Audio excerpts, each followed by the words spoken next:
Using free speech to free minds. It's the David Knight Show. Welcome on this Wednesday, October 30th, 2019. I'm David Knight, your host. We have a wide variety of topics we're going to be talking about today. First and foremost, I think, in terms of importance, are the pedophile schools and, of course, the courts that support this as well. And as we see this insanity moving across the country, I've got a report coming out of Massachusetts that you won't believe.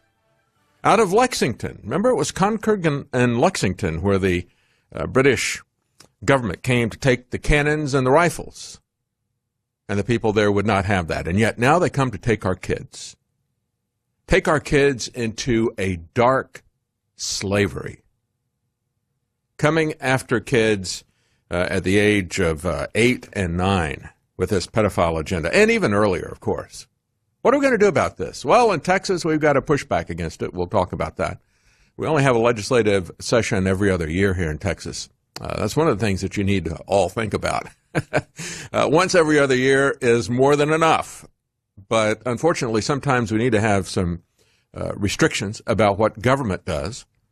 And now we got some Texas legislators, after looking at this James Younger case, the father, Jeffrey Younger, has been on InfoWars multiple times talking about this. And, of course, we had the latest court decision last week that really set up a storm of criticism, and rightfully so. This has been going on for a long time. And now we have Texas legislators saying that they're going to offer a bill to put a cap on some of this. So we're going to talk about the details of that coming up.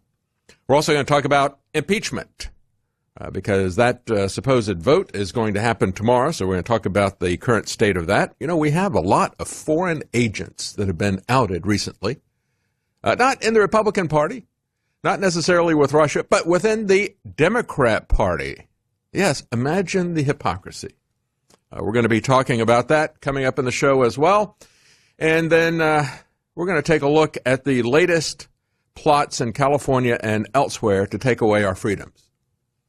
But first, I want to talk about what's going on in terms of pushback against globalism. You may be thinking that after the victories in 2016 with Brexit and the election of President Trump, that the push against globalism has been suffering defeats. Yeah, we've been on the defensive, and of course, Brexit has not been implemented in the UK. I have an update on that as well. But that's not the case. This is an issue that is not going to go away with the productive people of society. I'm not talking about the Antifa liberals. I'm not talking about the social justice warriors. I'm talking about the people who really make the society run. And evidence of this is in Canada. Yes, in Canada, the Wexit movement, the West Exit. You have people in the western part of Canada that are openly talking about secession. And the re-election of Justin Trudeau has basically fueled the fire on that. A story from Politico you probably saw on the Drudge Report in the country's western oil-dependent provinces. What is fueling the talk of secession is the fact that Trudeau and Eastern urban liberals are calling the shots at their expense. And, of course, that picture that's at the top of the article there, you can see, choose forward.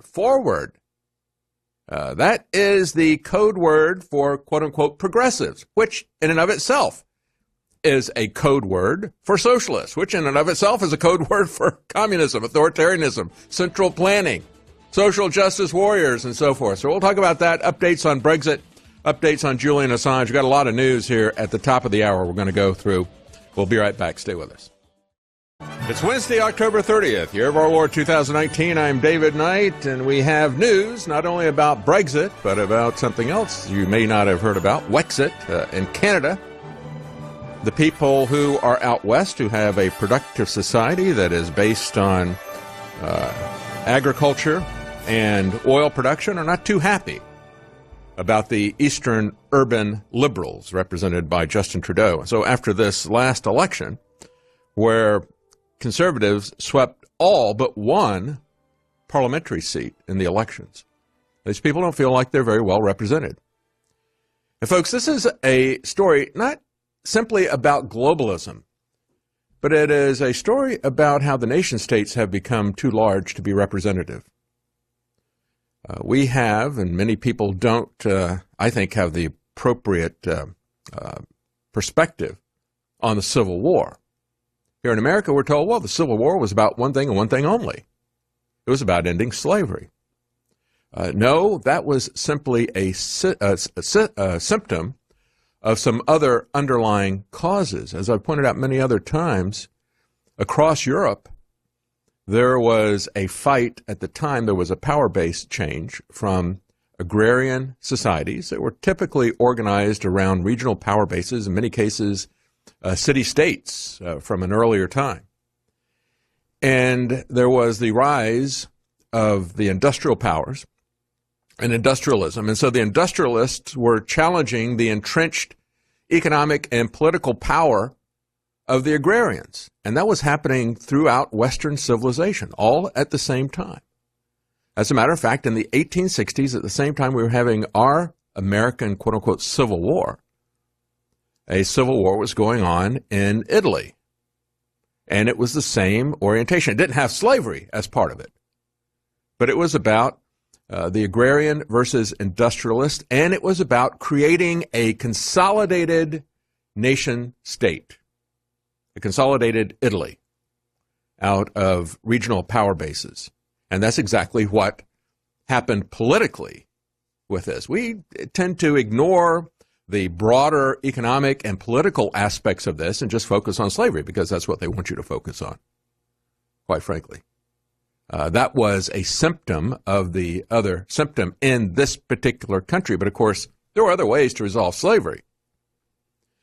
Throughout the Caribbean, the British Empire had established slavery there as well. That was part of the slave trade, you know, bringing slaves in, picking up the stuff that they were making, sugar, whatever, cotton, and then taking that back as part of the Industrial Revolution. But they ended slavery in the Caribbean by paying the plantation owners off. They bought the slaves and then freed them. And they spent less money than we spent on ammunition. And they didn't have 500,000 or more lives lost and half the country burned down. But when we go back and we look at what has happened now in that trend that began 150 years ago, we had this trend of consolidation from regional power bases. And again, it was because of a transition from agrarian society to an industrialized society. We had that consolidation, and that consolidation continued. Then in the early 20th century, you had people like Hitler and others who wanted a broader empire. But it was the globalists who decided that they would go for a global government, not just a giant nation state. And that's why when I look at globalism and anti-globalism, I think there's a lot of people that realize that we're not being well served by the current political system. We don't have any kind of representation. It's far too distant. And we have, as I've talked about many times with Richard Proctor, we talk about the representation that we have in Congress and how it was to be limited in the original Constitution, and we threw that away. There was supposed to be, 30 to 50,000 people max represented. And today we've got, I don't know what the amount is. It was 500,000 a few years ago. I think it's up to around 700,000 on average that a congressperson represents because we completely ignored the Constitution. We just arbitrarily enacted legislation that would cap the number of representatives after a certain period of time. As Richard Proctor pointed out, they just, the very first time they went through it, they just completely ignored the Constitution. Said, yeah, we spent a lot of time arguing about how many representatives are going to be, but we don't care. We're going to make it this number.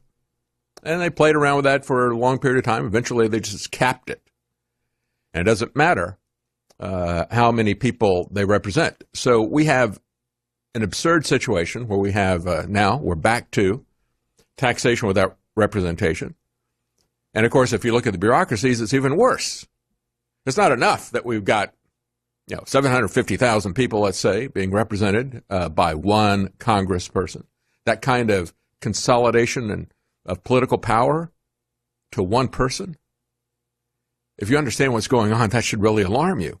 But then it gets even worse because those people have abdicated their responsibility, their duty, to the bureaucracies that they create. That's why Nancy Pelosi said, we've got to pass it to find out what's in it.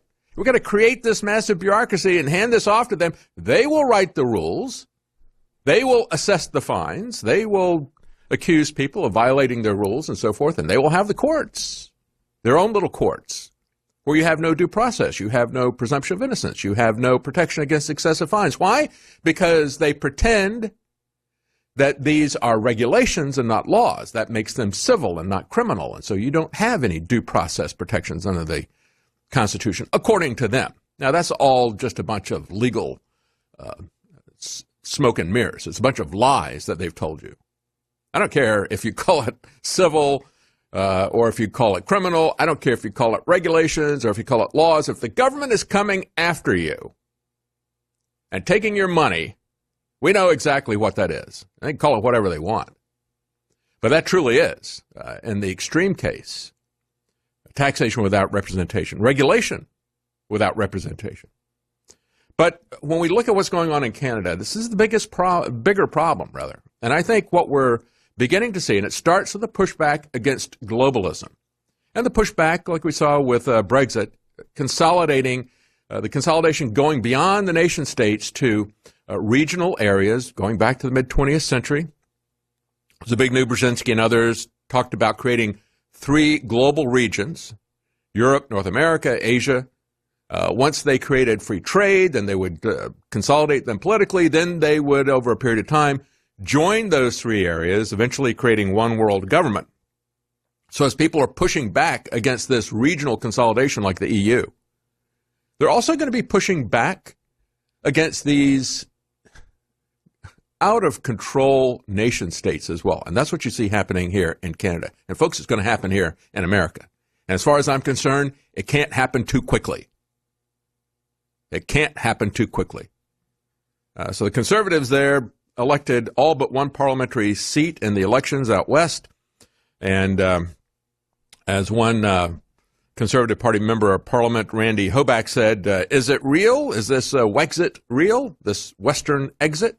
He said, yeah, people are mad. I've never seen it like this. He has been elected to Parliament from central Saskatchewan. They said the election also breathed new life into a Quebec separatist party that they thought had been extinguished in the East. Now, they reinvented themselves. They tripled their representation, ironically enough, by saying, well, we're not going to talk about separatism anymore. But, folks, that's not dead. It's not dead. At the heart of it is the West's disillusionment in the oil industry, which is the major driver of, listen to this, not the region's economy, but the nation's economy, the Canadian nation's economy. And they're trying to throttle that. Why? Because they want everybody poor. Just like you saw with the European Union shutting down fisheries in Great Britain. People that live by the sea earn their living from the sea. And the European Union was going to shut that down. So when we come back, we're going to talk about that, and then we're going to bring this home. It's good to talk about these foreign issues because most of you Americans can look at this and you can think about the principles involved without getting caught up in the personalities or the partisan politics here at home. We'll be right back. Stay with us. All right, so as the Canadians are looking at this, out west at least, and saying, you're trying to destroy us. You're even trying to destroy the biggest part of Canada's economy, the oil industry. You don't care. You're going to burn this down. So you got people out west who are talking about an exit. Wexit is what they're saying. And how is Brexit going? Well, it looks like it's not going too well.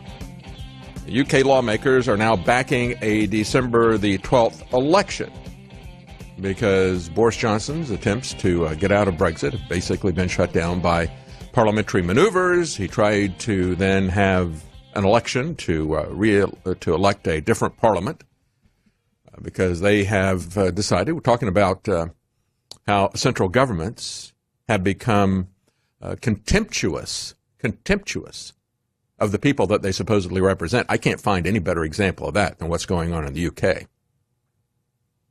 And how we need to radically increase the number of representatives. That certainly could be done. I mean, we could go back to the Constitution and we could have one representative for every 30,000 people here in the United States. Would that be workable? Well, of course it would be. Come on. We have electronic communications now. It'd be a piece of cake. Not a problem at all. You don't have to get everybody together in one physical space. Have a thing called teleconferencing. You ever heard about that? Email, video conferencing, Skype, all this other kind of stuff.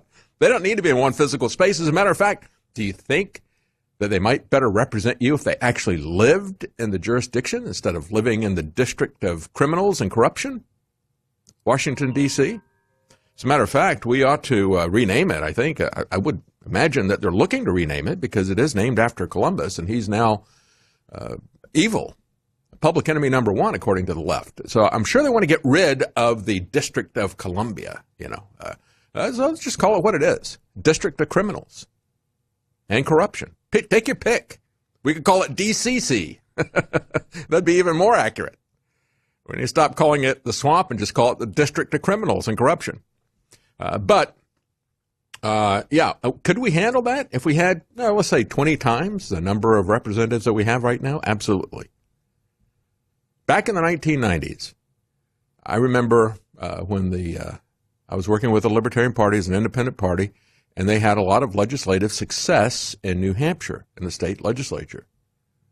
And one of the reasons for that was because people were a little bit more libertarian leaning in New Hampshire. They wanted to just be independent and so forth, kind of be left alone by government, but also because they had the largest democratic body in the world in terms of representation. In other words, each one of the legislators represented the fewest number of people. And so the people had better representation. At the time, in the early 90s, they said that if you spent more than $1,000 to get elected to the state legislature, you were accused of trying to buy the election. And imagine if we had 20 times more congressmen than we do now. And let's say that we paid them 1/20th of what we do. I wouldn't take it down that low. Their time is worth something, but certainly not worth as much as they're currently getting paid. But just imagine that we had the power distributed to 20 times more people, that they lived in the districts. That really is what the founders of this country wanted, because not because they didn't have modern telecommunications, but because they understood the tendency of power to corrupt, and because it would concentrate. And that's exactly what we've seen, that push-pull of power concentration and the corruption that comes with it. All these people will want to talk about how we have to have campaign finance reform. You got to get the power out of Washington. If you don't get the power out of Washington, if you don't stop them from having control over every aspect of our life, if you don't stop this fascist system that we have now, where you can't succeed in business in a fairly large way without having political patrons in Washington, if you don't stop that, you will never stop the money. And any attempts to control campaign finance spending by this corrupt group of people will only make it much, much worse. It'll be like gasoline on a fire of this corruption. So what is happening with Brexit, as those parliamentary people don't care what the voters voted for back in 2016? They just flat out deny to do it.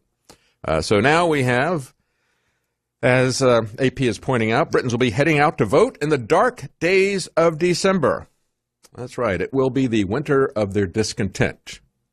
Because as I said months ago, last time they delayed this, I said, oh, look at that. They picked October the 31st. Will it be a trick or a treat? Well, now we know it was a trick. Yet another trick from Theresa May. So where are they now? Well, Boris Johnson, the Prime Minister, hopes to elect a new crop of lawmakers, says AP, that will give his Conservative Party a majority and will break the stalemate that has blocked his plan to take Britain out of the European Union this month. Here's the news flash, AP. Brexit is not Boris Johnson's plan. It's what the British people voted for. I know you don't like that. I know you want to personalize it. But it's what the British people voted for, and the Parliament has refused to implement. and Theresa May refused to implement. This week, the European Union graciously granted Britain a 3-month extension until January the 31st. Isn't that nice? They can just keep extending this forever until they get the answer that they want. Johnson, who has had to abandon his vow to lead Britain out of the EU on October 31st, quote, do or die, accused his opponents of seeking to frustrate voters' decisions. There you go. See, it's the way AP puts it. You know, it's his decision. And he's just saying this because he's a demagogue, right? No, he's actually right about this. It was the voters' decision to leave. And he says that they're trying to prolong this until the 12th of never. There's only one way to get Brexit done in the face of this unrelenting parliamentary obstructionism, this endless, willful, fingers crossed, not me, Gov, refusal to deliver on the mandate of the people. And that's to refresh this parliament and give the people a choice. And so they had blocked even that. And now the Labour Party, I should say, opened up for the election. But get this. Look at these tactics, because this is exactly the way the left operates here in the United States as well. In a last-minute effort to rig this election, what the left did was they said, let's lower the voting age from 18 to 16, and let's let citizens of the other 27 EU nations vote in this as well. I mean, this is pure California, right? Let's open the borders and let's let anybody who wants to come in, they don't have to get our permission. They can come in illegally. And if they're here if they're citizens of another country, criminally trespassing, California says, we want you to vote in our local elections and maybe in our national elections too. Wink, wink. And that's exactly what the left tried to pull there. And so Boris Johnson, the other guy, said, you put that in, the deal is off. We're not going to have an election. So they backed off. But that's what's coming, folks. They're going to let citizens in the other 27 nations of the European Union vote in future British elections. But it's not representative anyway, so who cares, right? The EU is going to dictate all the terms. Welcome back. I was talking about Brexit. I was talking about Wexit in Canada, how it shows that our political institutions are too bloated, too distant, too corrupt in order to be able to survive. They're going to die. They're going to collapse of their own bloated corruption, or we're going to reform them and make them something manageable. And nothing shows that better, I think, than what's going on in Brexit. But, of course, we can come up with any number of examples here in America, but I like to focus on these other ones. We have an international audience. However, most of our audience is American, and most people are hopelessly caught up in personalities of individual politicians, too partisan with their politics to be able to see this. So it's good to get a little bit of a distance here. So we're going to talk about what's going on in the UK and in Australia, and then talk about how this is applied here back home. Let's talk a little bit about the even bigger problem than Brexit in the UK, and that's Julian Assange. That's the problem that nobody wants to talk about. You know, they have one news channel that started advertising itself in the UK saying, we're going to be Brexit free. I know you're tired of hearing about Brexit, so we're not going to have any news at all about Brexit. And guess what? They don't have any news at all about Julian Assange. Never have. They always cover that up, don't they?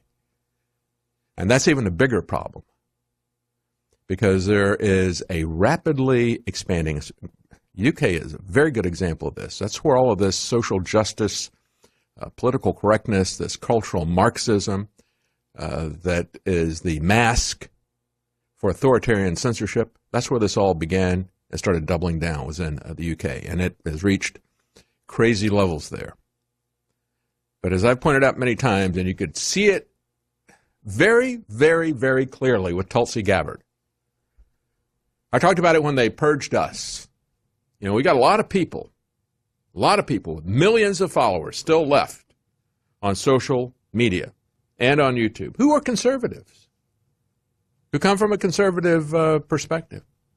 Lots of big-name conservatives that are still on YouTube. Guess what they don't do?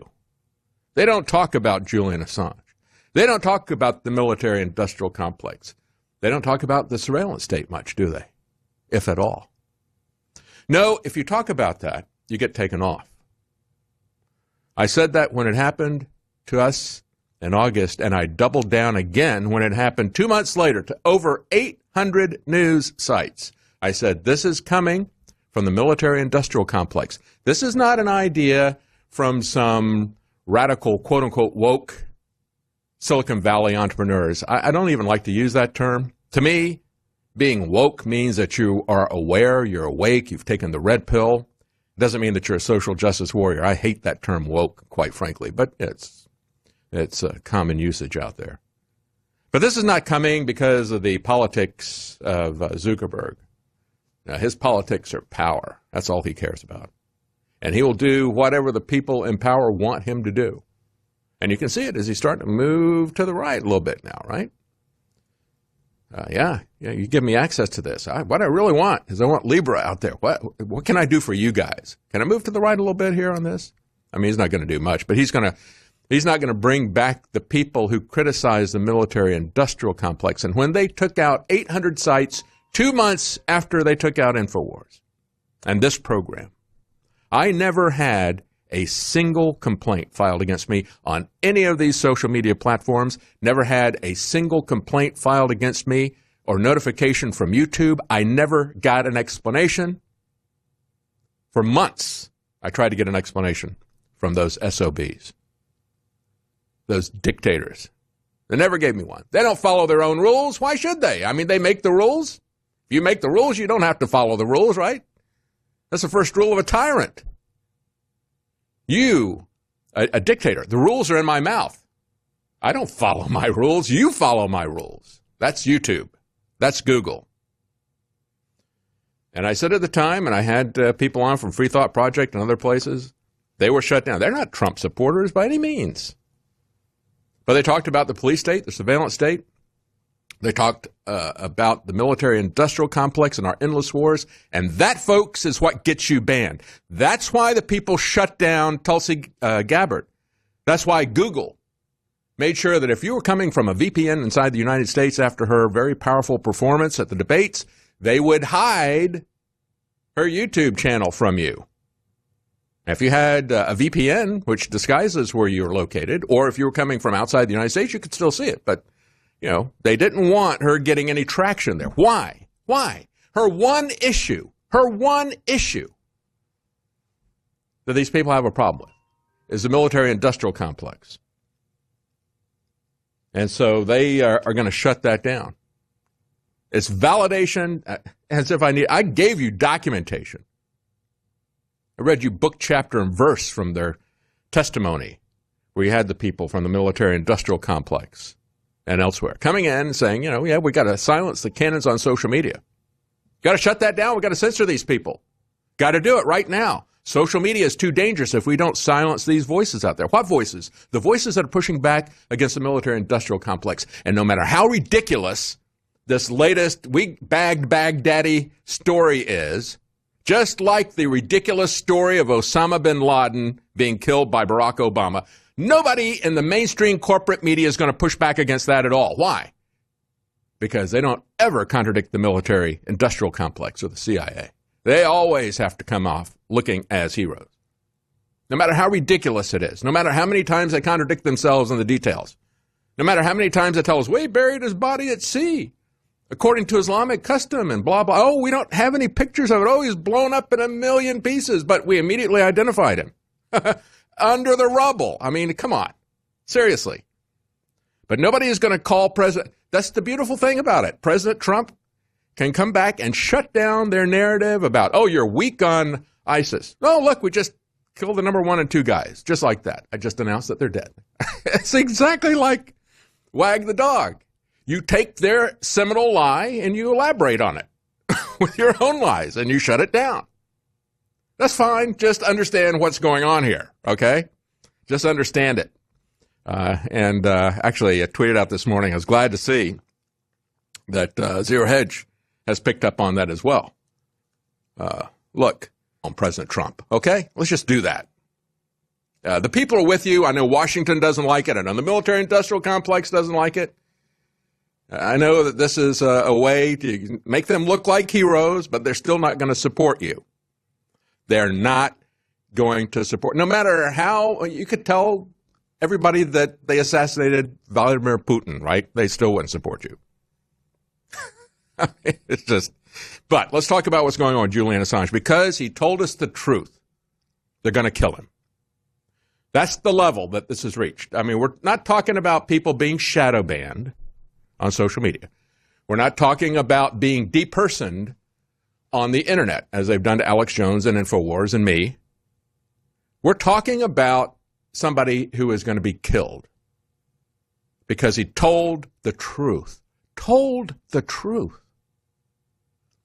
And, you know, I'm sympathetic to what's going on with President Trump in this impeachment process. It's a very dangerous thing. I don't like to see anybody denied their due process. And I cover a lot of cases that people don't like to talk about or don't talk about anymore. Marty Gottesfeld, Schaefer Cox. I almost said Francis Schaefer, but Schaefer Cox. Francis Schaefer, I think, was anyway. I talk about Ross Ulbricht, Silk Road case. Let's talk about Roger Stone, too. Michael Flynn. And then President Trump. The Bundys, all these people railroaded by this criminal justice system. Yeah, that's what it is. It's criminal justice system. But when we talk about somebody that's actually going to be killed, like Julian Assange, because he told the truth, do you realize how dangerous this is? This is far bigger than impeachment. It's far bigger than Brexit. And the U.S. government is part of that as well. President Trump is part of it. Okay, so what's going on with Julian Assange? Roger Waters, the former frontman for Pink Floyd, has many times tried to draw public attention to it. As a matter of fact, back in September, along with John Pilger, an excellent journalist, both of them tried to get the press to pay attention because the press wasn't reporting it. Like I said earlier, you got one channel says, you're hearing about Brexit all the time here. We're going to do no Brexit news. I guess all of them could advertise, you don't want to hear about Julian Assange or a free press or the government murdering somebody, torturing somebody with having it in mind to murder them because they told you the truth about the crimes your governments, plural, are committing. You don't want to hear about that, right? We'll save you the trouble. So, Roger Waters and John Pilger held a rally in front of the British Home Office back in September, but not a single British newspaper reported it. We reported it. We talked about it here. He's now coming out again. Headline on Zero Hedge, Roger Waters stunned at Assange's plight as people are seeing his recent court appearance where he was obviously in such poor health, physical and mental health, he couldn't even recall his name. He couldn't even speak. And he said, what we have now is a combination of George Orwell's 1984 and Aldous Huxley's Brave New World. I've said that many times. He said, yeah, they were both right. He said they were always arguing about who had the closest view of what the dystopian future might look like. I think we got a lot of both of them. We got Big Brother, we got Orwellian dystopian nightmare, said Roger Waters. That happened 2 days ago in the magistrate's court. Well, that's true. And, of course, we also have surveillance everywhere. Probably Great Britain is second only to China in terms of the concentration of surveillance cameras. And with a smaller population, they might actually be ahead of China in terms of surveillance. And, of course, we know what this is going to be used for, right? We see it happening already in China. It's the social credit system. That's what social media is for. Facebook is your DARPA lifelog, and you voluntarily did it. I showed you many times the slides that were exposed in the Snowden leak about what the NSA said about your iPhone. They bragged about how you are idiots. You're paying for Big Brother yourself. That was leaked presented in Germany. It was picked up by Der Spiegel. Not a single American corporate news media outlet talked about it. Not a single one. I've showed you those slides many times. It starts out, who would have thought in 1984, and they show the iconic 1984 Super Bowl commercial that introduced the Macintosh? Next slide. There you go, right there. Good, guys. The next slide shows Steve Jobs holding up an iPhone. Says, first this, who would have thought in 1984 that this would become Big Brother? Steve Jobs holds up his iPhone. And that the zombies would line up to pay for it. That's the way the NSA sees you. And now the current leadership of Apple Computer is, as you can see there, that one slide, I had, as we were number one, as InfoWars was number one in terms of apps, you had Tim Cook, who replaced Steve Jobs. Pulled us off, yeah. Doesn't matter what you, the public, wants to see. Doesn't matter what you vote for.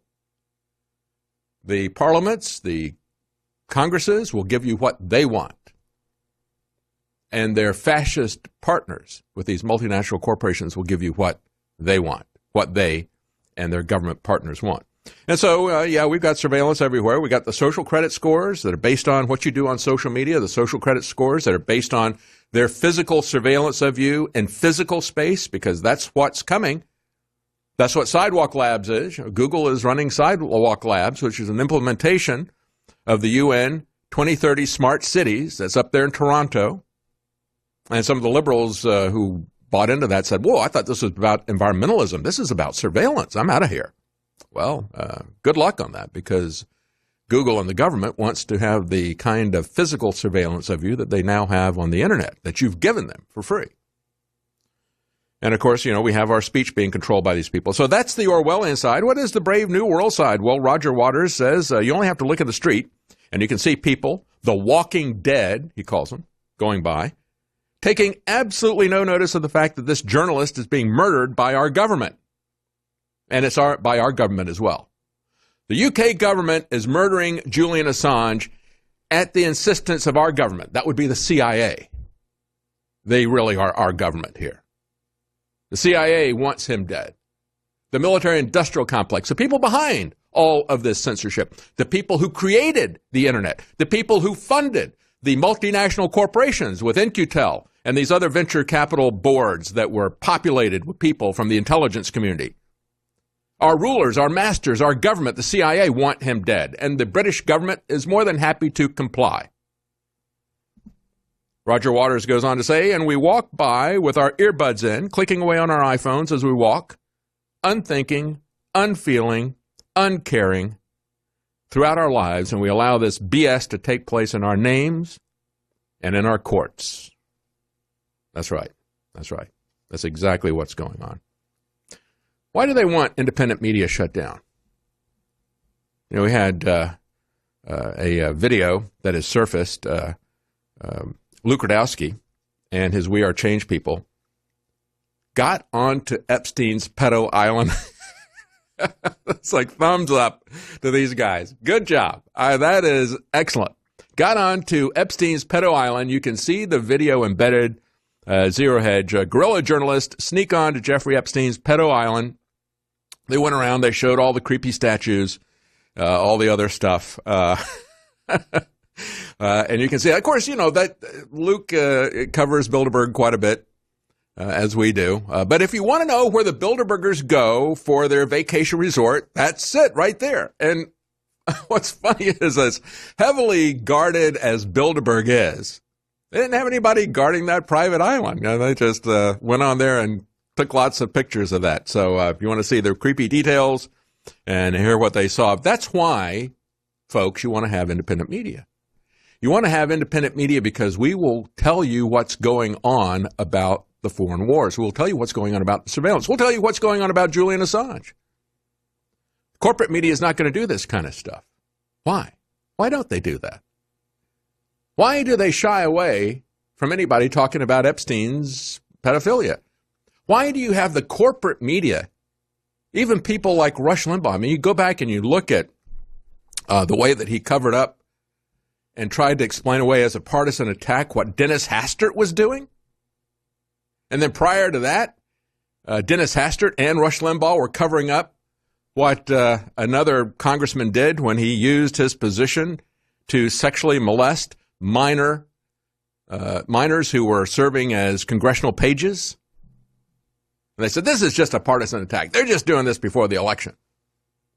And then even after, you could see what was happening with Dennis Hastert. You have people like Tom DeLay defending him. It's like, folks, corporate media is not going to cover this kind of stuff because they don't want to burn their bridges.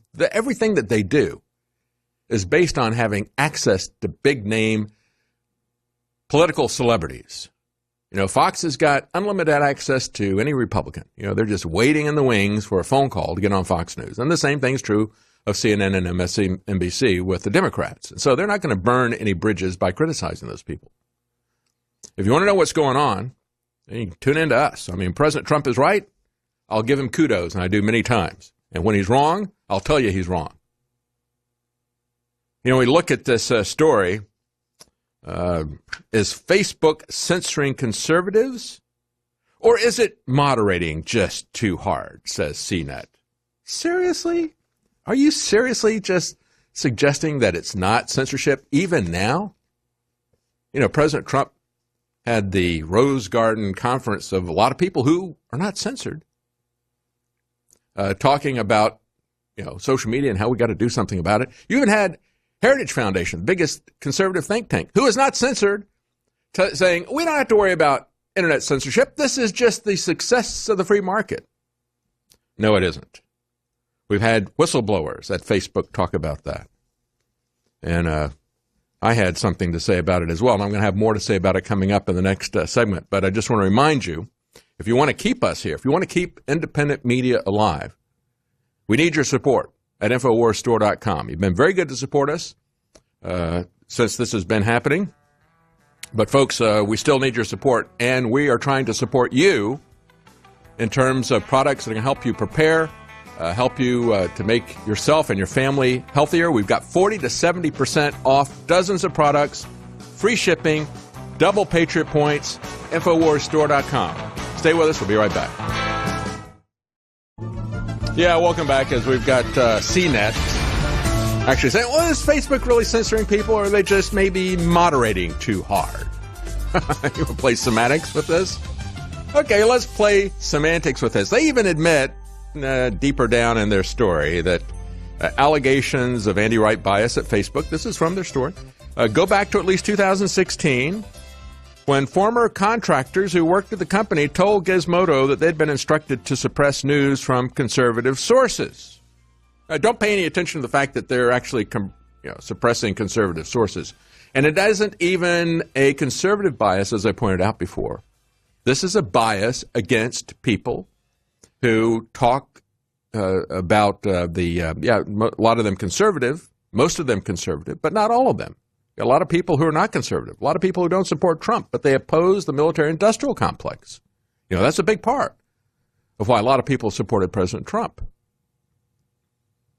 And so they talk about that. They talk about the police state. They talk about the surveillance state. They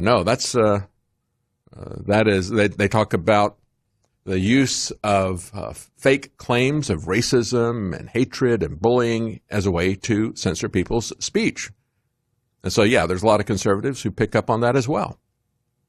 But it's not an allegation. It's a fact.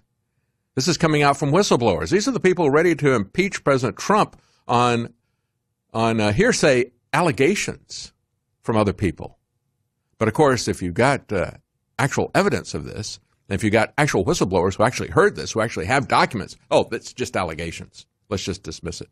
And so when I looked at this, it was just a bit too much for me when I saw this headline. So I tweeted out this morning. You can find me on Twitter, Libertarian.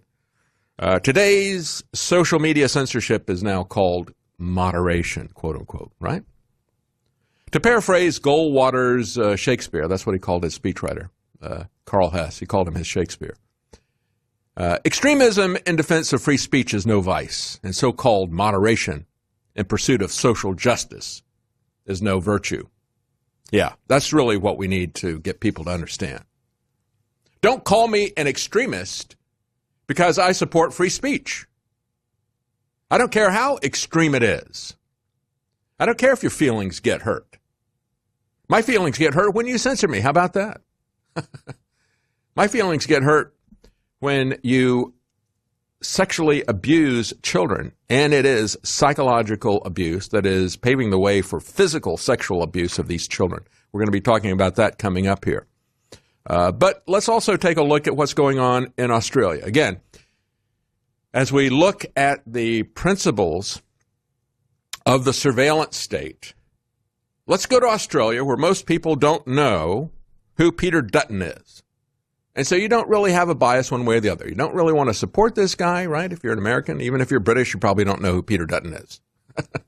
He's the Australian Minister for Home Affairs, essentially like our Homeland Security. And what he is saying is he's got controversial facial recognition laws. Now, these laws that he tried to push through failed to make it through Parliament. But he says, we're going to do that. We're going to make it legislate. We're going to get this legislation through. And, of course, probably will. We've seen situations like this in the United States, of course, with CISPA. Remember, they introduced that multiple times. They've introduced it in other countries under different names, ACTA, SOPA, PIPA. Finally, they got CISA through multiple times. They must have put that legislation forward about 8 times with various names. Always, the purpose was to protect corporations, their partners, their silent partners, who give them plausible deniability from being behind the censorship and the surveillance. It was to give their corporate partners legal immunity from you for turning over your information, violating your privacy. And he's going to get this facial recognition law through. So we're going to talk about that and what it looks like here in the United States. Stay with us. Welcome back. So in Australia, we have the Minister for Home Affairs. That's their Homeland Security. His name is Peter Dutton. He's pushing through facial recognition laws, and he said even though it failed, he's going to continue to push. He says eventually we're going to get it through, and of course they will. Others are saying this is nothing other than a mass surveillance scheme. He says it's not about mass surveillance. This is about protecting Australians. It's all about security, right? It's all about your safety. This isn't about violating your liberty. Give up your liberty. Give up your privacy. You don't need that stuff. We'll keep you safe, right? Under his proposed plans, they will take information from driver's licenses, passports, and visa images. They'd be stored by their Department of Homeland Security, what they call the Department for Home Affairs. Well, guess what? The FBI is already scraping that data. Already scraping it here in the United States off of your driver's licenses and stuff, right? They're already scraping it off of Facebook, that you gave that to them voluntarily. You know, DARPA's LifeLog. And when we look at this, we look at biometric databases that are being created. We look at how they're going to use this for surveillance and control. We already know how that operates. We've seen it operating in China, for example. And it's easy to condemn it in China, isn't it?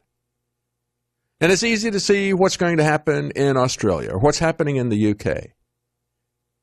Can we see the same thing when it happens here in the United States? We've got TSA now using biometric identification at airports. They're now rolling that out. It wasn't enough for them to get you used to having your masters put their hands on your body at any time or, put you through naked body scanners or x-ray you at demand, at will, right? Just like occupied France under the Nazis, stopping people walking down the street. Your identity papers, please. Right? Well, they didn't have access to airplanes, right? So that's the best thing they could do. Well, don't worry. It's going to be coming to the streets as well. They're going to make sure that you don't have private transportation. You'll be walking soon enough, or you'll be riding a little bicycle or whatever, okay? You want to try to use their public transportation that they control? Well, they're going to roll out all that biometric surveillance to you. And don't you think for a minute that they won't use the social credit system. They've already got their corporate partners have already set that up at Facebook and elsewhere. That's one of the ways that they purge us off of the internet, that they ban us off of there. So, when we look at this, in America, how's this going to look? Already you've got conservatives begging for this type of thing, don't you? Well, he's talking about this. Well, we want to protect you from identity theft. And now you've got conservatives saying, well, I think we do need to have, biometric identification. Let's grab it on the people coming in, and let's make sure that we got it at the airports, and let's make sure that everybody, in order to get a job, I don't want these illegal aliens taking my job, so let's make sure that we got to get permission from Washington using E-Verify. In the past, conservatives, whoa, E-Verify? We're talking mark of the beast depression here. Oh, got to get permission from the government, the beast, in order to work or to buy or to trade or sell, right? No. I want that now to protect me from the illegal immigrants. So we have the war of drugs, and we beg for the police and the courts to shut down our Bill of Rights and the Constitution. And then we have, the war on terror. And we go another step. And now at the border, we've got a combination of both of those things. People are going to be begging for this. Begging for it. Please protect us from illegal immigration. I mean, simply, you could do it by closing the border. You could do it any number of ways that would not be as intrusive. But, we're incentivizing the illegal immigration. We're keeping the borders open because we want a crisis. We want it to get worse. The same as it is with the war on terror or the war on drugs. We want to have a drug crisis. So we allow opioids to happen, right? Profits for our corporate people. We let the CIA and others create the crack cocaine epidemic so they can fund their dirty wars in Central America. We fund ISIS. We help to create ISIS in Syria and elsewhere so we can have a boogeyman and we can build a military-industrial complex. And we can say, we got to protect you from those terrorists. Those people who took down 3 buildings in New York with just 2 planes that just collapsed in their footprints. Only 2 of them were hit, even. Will you believe that? You'll believe anything, right? And so now we have President Trump announcing plans for a nationwide police crackdown and more militarized police. He did this in Chicago. He was very well received by the police in Chicago. He made some remarks about Jussie Smollett, critical remarks that were well-deserved. I mean, Jussie Smollett, you want to hit a home run with the Chicago police, you just say Jussie Smollett, right?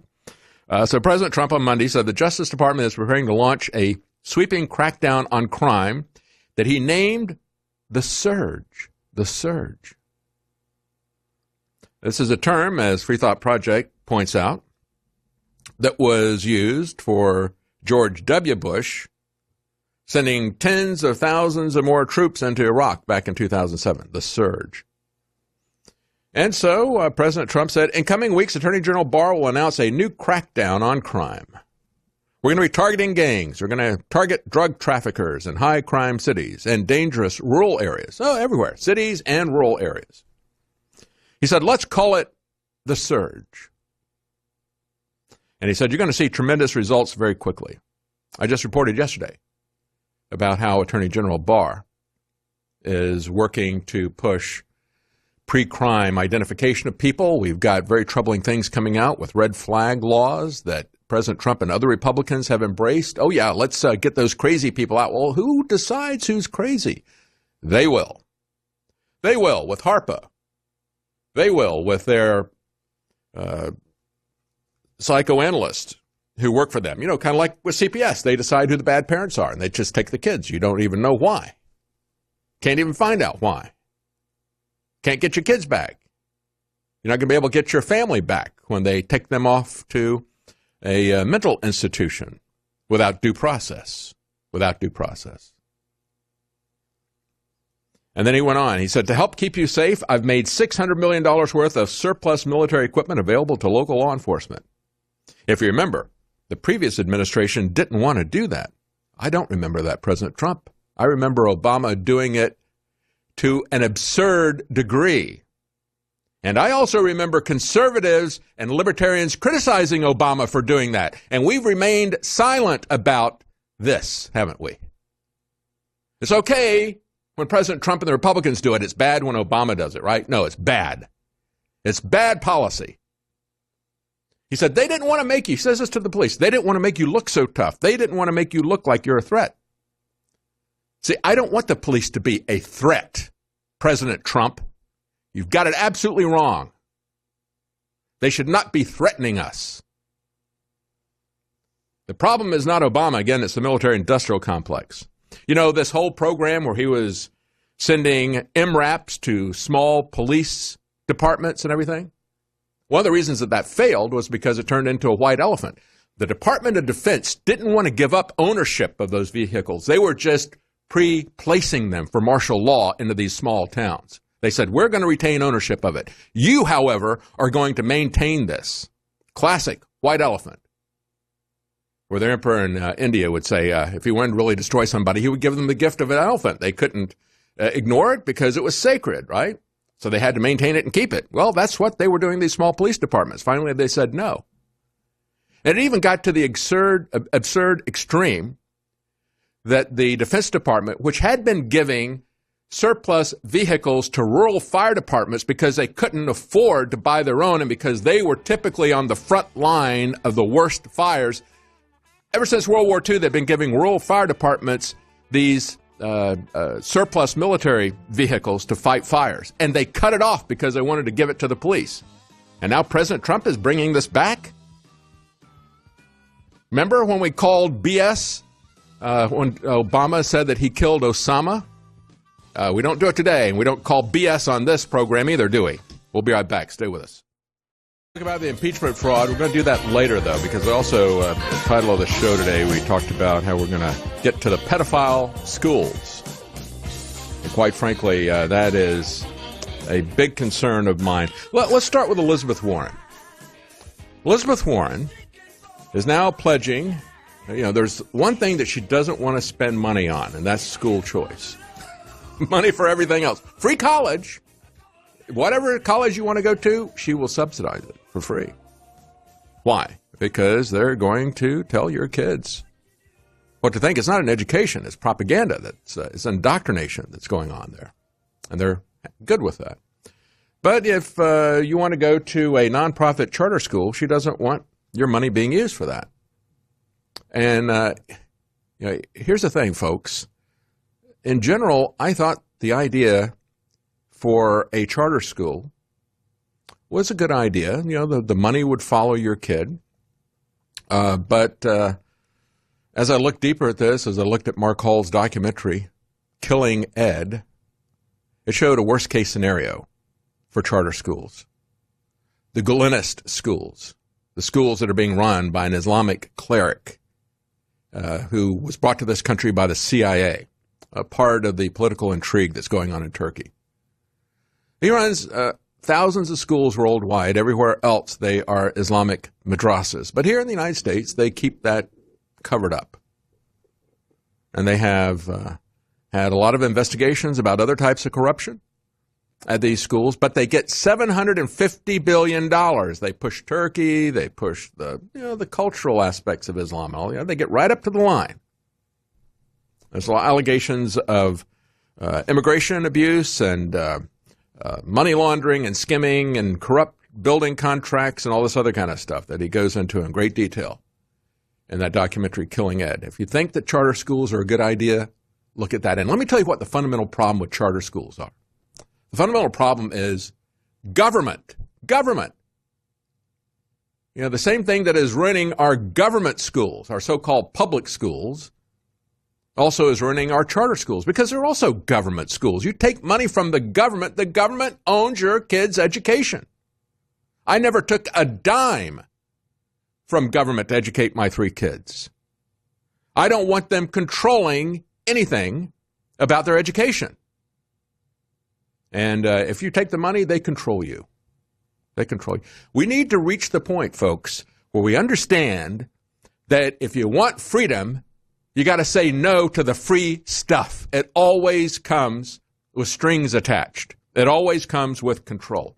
Don't get suckered into this free stuff idea. I didn't take a dime from them. I didn't use one word from their textbooks, their so-called textbooks to educate my kids. The 2020 presidential candidate, as reported by Daily Caller, her public education plan would ban charter schools and eliminate government incentives for opening new nonprofit charter schools, even though she used them in the past. See, here's the other aspect of this. The Democrat hypocrisy. See, Elizabeth Warren opposes this because she doesn't like even the appearance of choice.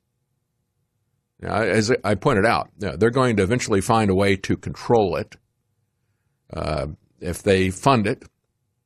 But she wants to have even more direct control using the 100% government schools over people. I mean, she is anti-choice. She's not pro-choice. These Democrats are not pro-choice when it comes to your kids' education. They're not pro-choice when it comes to your kids' health decisions. They're going to dictate to you which vaccines you got to take and on what time schedule, and on and on.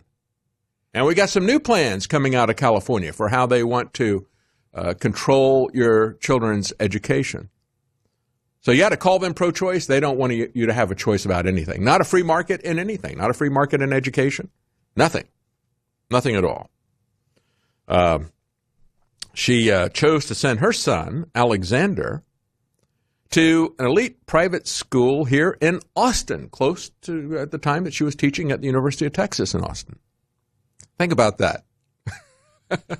Think about that, Travis. University of Texas at Austin, and people like Elizabeth Warren were teaching there. Stay away. Stay away. Anyway, this school, lower and middle school, kindergarten through 8th grade, it cost this year in 2019 dollars, because this is what the 2019 tuition is, it costs you $15,000 a year to go there. Every year of high school costs you $17,875. Yeah, it's good to be the queen, isn't it? But she doesn't want anybody to have a choice of going to a private school. And I mean, there's other ways to work this besides the charter schools. It probably would keep the government away, but it would only keep them away for a certain period of time. I mean, you could say, you're going to hand the money over, but you're not going to have any say-so about how these schools are run and so forth. But again, you're going to have on the other side of it, you're going to have corruption like we do with the Galenists. And then eventually the government is going to come in and say, well, we gave you the money, now we're going to tell you what you've got to do.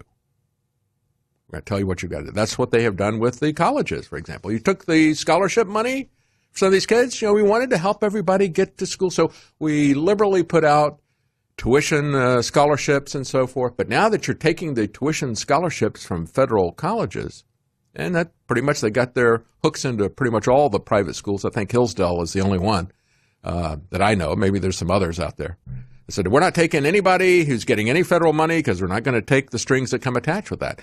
That's always going to be the case, folks. That's why I say you got to throw away the free stuff from government. It's always a Trojan horse. Teach your kids about that. Teach your kids about that history, about Trojan horses and so forth. Teach them about the real nature of government. And so as some people are pointing out, who are pointing out the hypocrisy of Elizabeth Warren, she wants a school choice for her own kids, but she fights hard to have other families from having that option.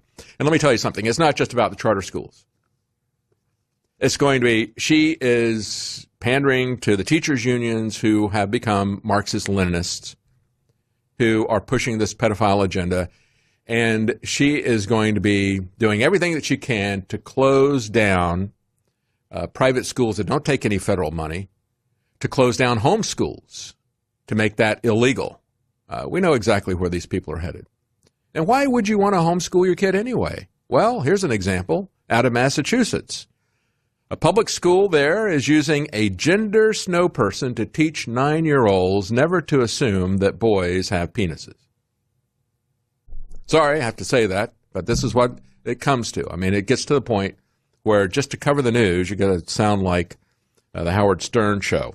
Public elementary school in Massachusetts is using a gender snow person, and one person came back and said, why is a snow person white? Anyway, and why is it a man? Right? A snow person. Well, maybe it's not. I don't know. I mean, it doesn't have any genitals, so it could imagine that it's any kind of snow person it wants to be, right? It could be either gender, both genders, or neither genders, because that's what they're teaching these kids at 9 years old. So they're using this gender snow person to teach fourth graders not to assume that people they meet are male or female. See, I grew up in a world where we didn't assume that fourth graders would know anything or see anything about the genitals of the people that they meet. But that's the world that they are setting up in Massachusetts, and it's not just Massachusetts. Stay with us. We'll be right back. You know, we've come a long way from the one-room classroom with Miss Crabtree. Gee, Miss Crabtree, I think you're swell. To what we now have, I would call these people, they're not even teachers. I would call them indoctrinators. Let's just call them indocs. Indocs, I think that's a good name. We've got an indoc right here. He's actually not an actual classroom indoc.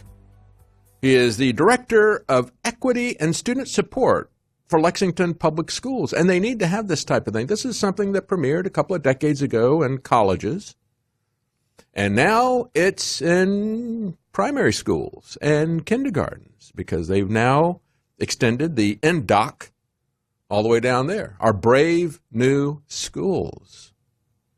And so this Director of Equity, and remember they keep using this term equity and equality, the Equality Act that's being pushed forward by the Democrats, and you're going to get that good and hard if the Democrats win both houses of Congress.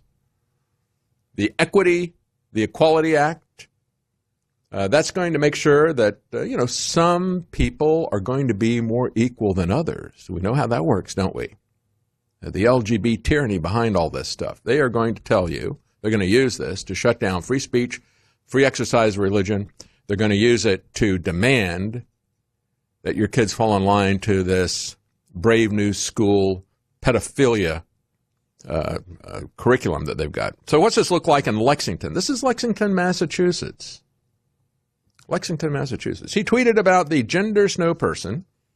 There were lots of examples, he said, of hashtag culturally responsive teaching aimed at increasing hashtag achievement and hashtag student engagement. And here's just a few. He praised a third grade teacher for her respectful conversations to fourth graders talking about inclusion and diversity. Isn't that special? Isn't that great? And then he started talking about the snowman. And the snowman has, if you look at that picture there, there's several different notes there. First, there's a green note, and it defines gender identity as who you are and how you feel as a person. And then the options that it provides are girl, boy, both, or neither. And then under that, there's an orange Post-it note, and it explains to the kids, it says that sexual orientation is who you love or who you are attracted to. And see, this is the progression that you're going to notice here. This is why I say it's a pedophile agenda. First, you tell the kids they can decide what gender they are. They're mature enough, 3 years old or 6 years old or 7 years old or 8 years old. They're mature enough to decide what gender they are, way before puberty. Well, that implies that they are then mature enough to decide who they love or are attracted to. And if there's any doubt about that, the Jeffrey Epsteins of the world or the Dennis Hasterts of the world will kind of step in there and help them to make that decision. It is a pedophile agenda. It is an agenda to get rid of the age of consent. Both Jeffrey Epstein and Alan Dershowitz, his lawyer, are on record talking about how the age of consent is an antiquated cultural construct, and we need to get over it. We need to get over it. For generations. Why do we have trust funds? Well, because we don't want to hand over a lot of cash to somebody before they've had a chance to live and get some life experiences. We understand that you think differently. Your brain is actually different before it matures. You have very different thought patterns, and you need a little bit of experience. Or you can be deceived by people, or you just make bad decisions on your own. And so we don't let people like that have access to big amounts of money. The rich people set up trust funds. We don't let them have access to guns or to tobacco or to alcohol. We don't let them drive cars and on and on. But they can make a decision about their gender, and they can decide who they love or who they're attracted to. This is a pedophile agenda, folks. And we better understand that this goes way beyond the most outrageous and latest manifestation of this, which you see in the Jeffrey Younger case, his son, James, where they're going to chemically castrate him. That was the intention of the mother and the court until it got public attention. Hopefully that's not going to happen now. We'll talk about the pushback here in Texas. But, to make a irreversible change to these kids, even before they've experienced puberty, they don't have the mental capacity to do that. They don't have it. And then finally, you got the yellow note there. Pull that yellow note up. It's labeled gender assigned at birth. And it says girl, boy, or intersex. And it reduces that to, that's nothing more than just a pronoun that's assigned at birth. It's just a pronoun. It's just a pronoun. It doesn't have anything to do. It's not biological. It's not objective, and it's not binary. You know, it could be boy, girl, intersex. You could be a girl, a boy, both, or neither, all this kind of stuff. It's all about who you love. Who you love, who you're attracted to. Do you like that guy in the picture with the beard? Yeah, maybe you like him. Cole reportedly approved that the fourth grade students in Ms. Archibald's class, it is Ms., let's make sure it's Ms., could clearly articulate what gender identity is to me and why it's important to use non-binary language in describing people we don't know yet. Folks, this is nothing other than a deliberate dumbing down of our children. It is nothing less than brave new schools. Huxley would be very proud of these pedophile hucksters. One person even asked, why is a snowman white? Well, it's not a snowman, it's a snow person. It's just, you see that little star there where his or her genitals would be, right? And that's not important. It's the little heart that they put on that middle ball that makes up the snow person. According to his LinkedIn profile, this guy who puts himself out, what was his official title here? He's the Director of Equity and Student Support in the Lexington Public Schools. His LinkedIn profile says that he is a former diversity consultant who recently joined the school district staff, the elementary school. He said, I believe firmly that issues of social justice are easily compatible with the goals of any organization. He also tweeted about a visit to a pair of fourth grade classes in Lexington. He hailed them for engaging hard history by identifying ways of enslaved people.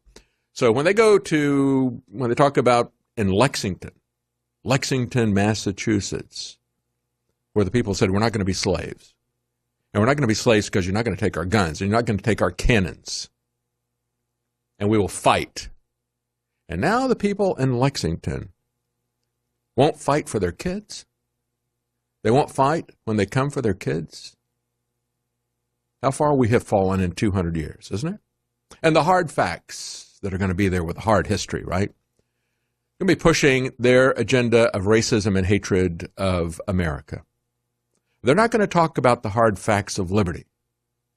They're not going to talk about the hard choices that were made by the people who fought with their lives for liberty at Lexington and Concord. No, they're going to turn it into hateful indoctrination about slavery, about racial-based slavery. Yeah, that's what we have. That's why we should call these people indocs. They're not teachers, they're indocs. And just to give you an idea where this is headed, in the UK, we have a transgender model who has filed a hate crime complaint against a man who changed his mind about having sex with her after learning that she is, quote, a lady boy. She's very upset. He or she. He is. I'm getting confused now with these pronouns. He, the transgender who has not had a sex change operation even, he says, to call me a man is a hate crime. It's like calling someone who's black the N-word. I want to be a glamour model and a porn star. That's what I want to do. I don't think I should be treated like this. I'm filing a complaint with Britain's Human Rights Commission. Because the Human Rights Commissions are about nothing more than human wrongs. Okay, when we come back, I'm going to talk about how we can set this right.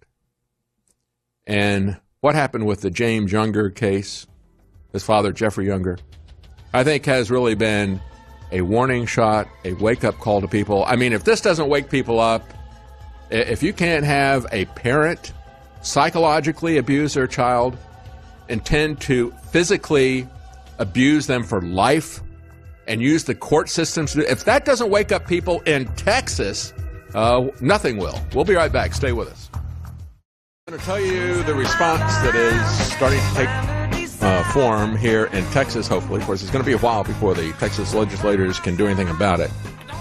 But we'll talk about what needs to be done about this out-of-control transgender agenda for our kindergarten kids. I mean, we've got to stop this. We've got to stop. If there was ever abuse, institutional abuse of children, this is it. And if parents do it, as far as I'm concerned, it is grounds for taking the kids away from those parents. We take kids away from parents, and rightfully so, if they physically or sexually abuse those children. And when we're talking about the psychological abuse about gender, and we're talking about planned physical mutilation, you take those kids away from the parents, and you take them away from the schools if you've got your kids in those kinds of schools. So the schools need to be changed. We don't want to see this happening to any kids. And a lot of parents don't understand what's happening before it's too late. And we've had kids who've been gender gaslighted by the government school teachers, the NDOCs, the indoctrinators. I call them NDOCs. Have gaslighted those kids and then started to do and then had them undergo physical changes, chemical changes, physical changes against the wishes of the parents. Courts side with these pedophile schools. The pedophile courts side with the pedophile schools. And as I pointed out over and over again, the basis of all this, and I've got it pinned up at my Twitter account right now so you can see it. 10 years ago, I was talking about the UN Convention on the Rights of the Child. The UN is pushing this idea, and they've gotten every government except the United States government to sign on to it. But here in the United States, the judges have signed on to the principle of it. It is de facto. It's not de jure. It's not actually officially law. But as far as the judges are concerned, they rule as if it were. So it might as well be. Right? They don't pay attention to the law. They do whatever they want. We got immigration judges telling the president they didn't have any authority to do anything about the border. I mean, it's clearly there's no legal or constitutional basis for a decision like that, but the judges just do whatever they want. And they do whatever they want when it comes to children's rights. Now, the reason they put children's rights out there is because the government can come in and say, well, we are acting in the best interest of the child. The parents, the kids don't belong to the parents. You've heard that? That was a public service announcement, PSA, that was run by MSNBC for a very long time. Played that years ago. Melissa Harris Perry. We got to get over this notion that the kids belong to the parents. We got to go back to Hillary Clinton's idea that it takes a village to raise a child. It takes a village to take your child. And that's what they're doing. The village is taking your children. They're taking their minds. That's why, when I talked about Greta Thunberg, I mean, literally, the village of the damned, a totally gaslighted product of this kind of miseducation and indoctrination. So we're going to talk about what the Texas Republicans are doing. Before we do, real quickly, I just want to remind you of the sales that we got at InfoWarsStore.com. We now have 40 to 70% off of dozens of products. We've got a lot of natural supplements, nutraceuticals, using natural nutritional items like curcumin and others that we know help to fight inflammation. And so we take that product and many others, or we know that helps to fight inflammation. We put them together. We call it Bodies. That Bodies product, all natural products to fight inflammation, 50% off. Or Knockout, for example. We got a lot of different natural ingredients there that are going to, we know that individually they have the ability to calm you, to soothe you, to help make you sleepy, things like valerian root and others. So we put those all together. We call it Knockout. That's also 50% off. We have free shipping store-wide, double Patriot points. We even have preparedness products. I mean, if you don't want to give nutraceuticals, things like that as a Christmas gift, we've got a lot of things that are preparedness products that are discounted. Again, free shipping, double Patriot points. We've got stuff like the Alexa Pure Breeze, 40% off to help make sure that you have clean air in your home as you start sealing it up for winter to keep it warm. We have survival foods that are up to 50% off.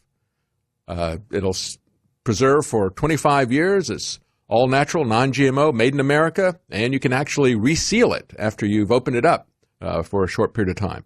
So we've got a lot of different products that are available both as preparedness products and as health products. We even have the Super Blue toothpaste, 50% off. Free shipping, store-wide, double Patriot points, InfoWarsStore.com. So what are the Texas Republicans doing? We've had a lot of Texas lawmakers, at least a couple of them, talking about what's going to happen in the next legislative session. You had Matt Krause tweet, absent a special session between now and the 87th session, I will introduce legislation that prohibits the use of puberty blockers in these situations for children under 18. This is actually a more liberal approach to this. I'm glad they're going to do something about it. But let's understand that, as I pointed out before, the psychologist who got kicked off of social media for several days, who has studied transgender issues for decades, one of the world's leading authorities, and it is a psychological issue. It is a mental issue. And he's a Canadian. He says, yeah, I think people who are suffering from this kind of gender psychological issue, I think that the government ought to pay for them to have physical surgery if they want it. But he said we shouldn't do any of that until they're 21 and have lived that way for 2 years. And here we've got a Republican who's saying, yeah, I see what's going on with Jeffrey Younger and James Younger, and we don't want that to happen. We won't let any puberty blockers be used on people until they're 18. That's a more liberal position than this Canadian psychologist. Come on, Republicans. You need to man up and you need to understand what this issue is. You don't even know what's going on. You guys were asleep at the wheel while this was happening here and everywhere else. Learn something. Inform yourself. You're writing laws. What's the matter with you? We missed our opportunity to do this in the 86. We didn't know this was a problem. You didn't know it was a problem? Somebody give him this show. I've been talking about this for years. What's the matter with you, Matt Krause? You better damn well do something. Sorry. Then you got another guy, Steve Toth. He says, well, the first bill I file on the 87th will add transitioning of a minor as child abuse. Upwards of 500 minors are being transitioned in Texas, and we didn't protect these children in the 86th. Good for him. That's getting closer to what the real problem is. Physical abuse, giving kids before puberty, while they're still minors, giving them chemicals to castrate them, or having young girls as minors, giving them mastectomies and things like that. Come on. That's a no-brainer. That's a no-brainer. But you also need to understand that this push, whether it's being done by parents or whether it's being done by schools, it is child abuse. Steve Toth is absolutely right. It is child abuse. It is psychological abuse, and if it gets to the point where they actually do something with chemicals or surgery, it is physical abuse. And this whole thing is being done because they want to abuse these kids sexually. You can make up your mind about gender. You can make up your mind about consensual sex. And they better extend this age beyond 18. What you need to do is you need to put something in and say, you're not going to do this unless, just take that guy, he's studied this for decades, and he's sympathetic to this. But he says, live that way for 2 years. Why? Because he's got the interest of the patients involved. A lot of people make this decision too hastily, and it's not reversible. They don't have any problem at all about telling me everything about the way I drive my car. You won't tell kids about what can happen with this? The whole justification for sex education is we don't want the kids to get hurt.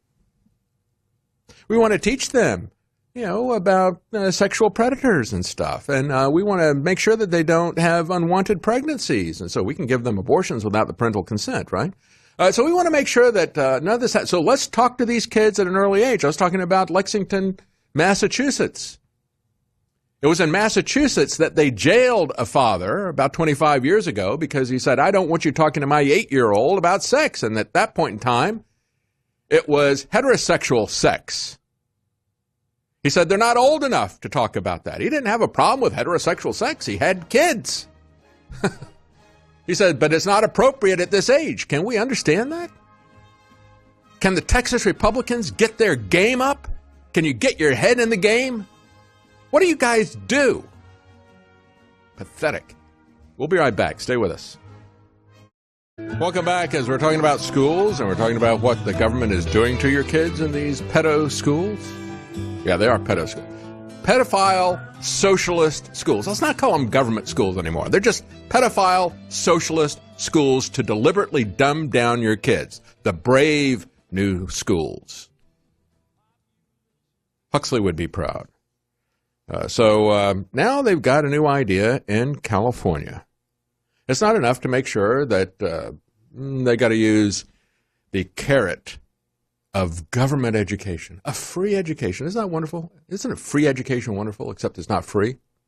We pay through the nose, and we don't get much for it. You know, those school districts where they have the most money allocated typically have the least results in terms of things that you think school is about. You think school is about reading, writing, and arithmetic. You think it's about literacy and numeracy. Well, no. In the school districts like New York and Washington, D.C., where they're paying well north of $20,000 per pupil per year, they're getting illiteracy rates of 95 to 98%. Same thing with math. 95, 98% of them are innumerate. So you don't get much for your money out of government, do you? And now in California, not only do they want to make, for that wonderful government school system access, not only do they want to make vaccines mandatory, and I think they've extended it, or at least they've talked about doing this in both New York and California, saying, well, we're not going to let you go to daycare, we're not going to let you go to charter schools, we're not going to let you go to private schools if you don't get all your shots and so forth. So now the administration of Governor Newsom in California is going to demand that before your child enters school, here's a new requirement, they must go through a screening for childhood trauma. In other words, we're going to subject everybody as a condition to school to the kind of screening that you're going to get from somebody after you've been accused by CPS. Oh, what could possibly happen with that? How could that possibly go wrong? We're going to extend the CPS treatment to every single child as a condition of getting into California schools. You know what, you need to get your kids out of these schools, and you need to get your kids out of California. That's the bottom line. Just get out of there. So if you're going to church, kids are going to church and they believe abortion is murder, or that could be considered to be childhood trauma, as the CapitalCalReview.com points out. Yeah. And then they said, we need a movement to stop this threat to families and children. Yeah, I've been talking about this for 10 years. Like I said, I've got a video that I did, a 30-second video. No, it's a 1-minute video. I did it for parentalrights.org 10 years ago. And it was part of a contest. It's like, there was no money in it, really. I mean, I think I won $50 or something. I got both first and second place in the contest. And it was, I didn't do it for the money. But you can see that 1-minute spot. It's at the top of Libertarian on Twitter. And I've also got libertarian.com, so you can find this show's archives and reports more easily. And I put up the 2-minute version. You'll find a link to that at libertarian.com. I put up a 2-minute version that I won the contest for 10 years ago because I thought it was a worthy cause. But this is exactly what this is about. Parental rights was a movement. It was about a 2-sentence long, there it is right there. You can scroll down a little bit and people can see that. It's not a great thumbnail there. Yeah, it's the one, the dad fishing with somebody. That was 10 years ago.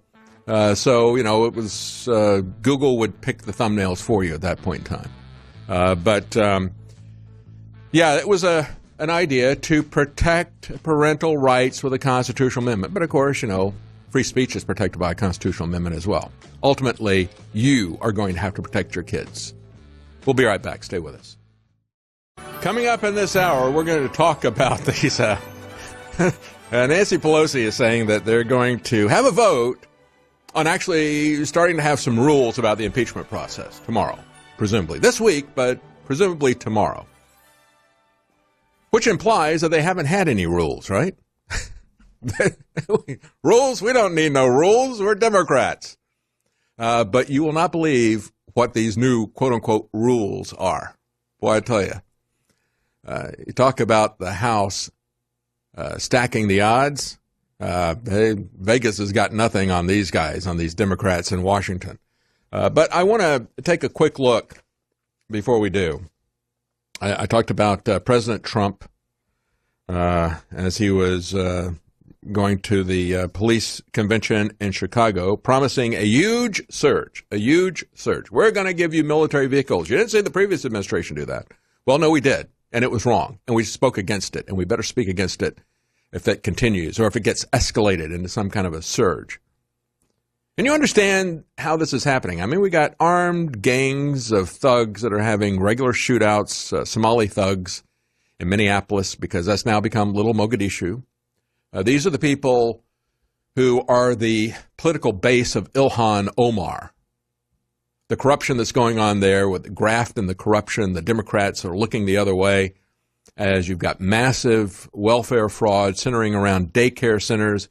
You've got these Somali migrants stuffing massive amounts of cash into suitcases and flying back to Somalia to give them to El-Shabaab. And this is not the Quick Draw McGraw character. These are bad guys. They're like Baghdadi. No, they're bad guys. They're terrorists. They're Marxists like her father was. He lied on his immigration form to get asylum here. He was an open Marxist, part of a Marxist organization. He had some position of authority. I think he was a spokesperson for them. But clearly a Marxist. And you can't immigrate to this country without lying about that on your form. So he committed perjury to come in.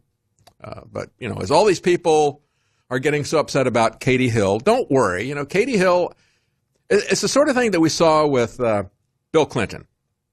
All my Democrat friends so angry at me because I supported him being thrown out. I said, yeah, he should be impeached. He committed perjury. All he did was he had an affair, and it was a consensual affair.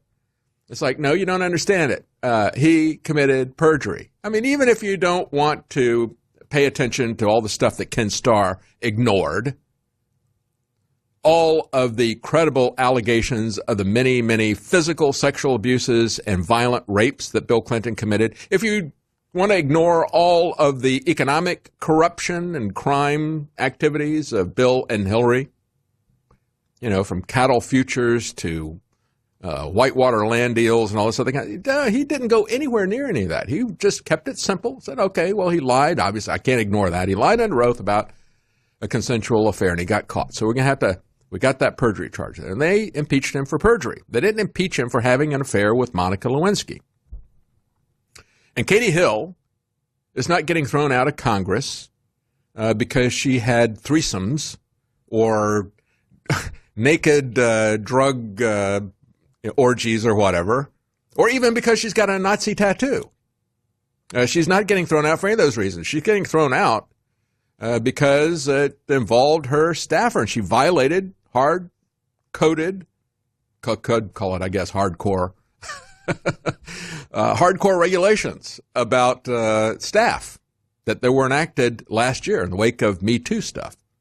And so it's a clear-cut violation. That's why she's getting thrown out. They didn't do anything to Ilhan Omar.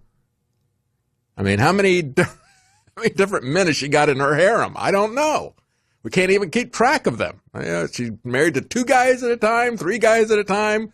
What's she doing? And, of course, one of them is a campaign staffer. I don't know. She's getting right up to that line of violating the law there, but they'll look the other way for Ilhan. So maybe the young turds do have a legitimate thing. If you're going to let Ilhan get by with this kind of stuff with staffers, maybe they're being too hard on Katie Hill. This is the new face of the Democrat Party and its hypocrisy.